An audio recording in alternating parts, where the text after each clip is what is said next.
Avtomobilinizin icbari sığortasını yeniləməyin vaxtıdırsa, bunun üçün kiməsə müraciət etməyə və ya harasa getməyə ehtiyac yoxdur. Göstərəcəyim ardıcıllığa Birbank tətbiqində əməl etməklə özünüz də avtomobilin icbari sığortasını əldə edə bilərsiniz.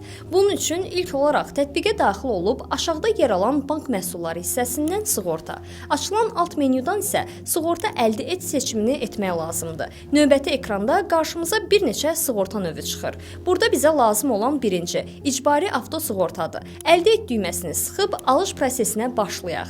Yeni menyuda ilk olaraq sığorta provayderini seçməliyik. Bu seçimi etdikdən sonra ekrana çıxan mobil nömrəmizi yoxlayıb davam etmək düyməsini sıxırıq. Bu əməliyyatdan sonra skaner açılır. Birinci skanerə sığortasını etmək istədiyimiz avtomobilin texniki pasportunu, növbəti ekranda çıxan skanerə isə əgər varsa sürücülük vəsiqəmizin ön tərəfini oxudub təsdiq edirik. Bu zaman müvafiq məlumatlar əsasında sorğu icbari sığorta bürosuna yönəldilir və yeni qaydalara əsasən avtomobilin sığorta haqqı hesablanır. Təklif olunan sığorta haqqı ilə razılaşdıqdan sonra isə tətbiq daxilində ödəmə səhifəsi açılır. Buradan da uyğun ödəniş kartını seçib sığorta haqqını ödədikdə sığorta müqaviləmiz təsdiqlənir və Birbankın sığortaların bölməsində öz əksini tapır. Bu qədər sadə. Ümid edirəm bu məlumat sizin üçün faydalı oldu. Videonu yadda saxlayın ki, sığortanın yenilənmə vaxtı çatanda təlimatı rahat tapa biləsiniz. Daha çox texnoloji həll və məlumatlardan xəbərdar olmaq üçün isə bizim kanala abunə olmaq yaddan çıxmasın.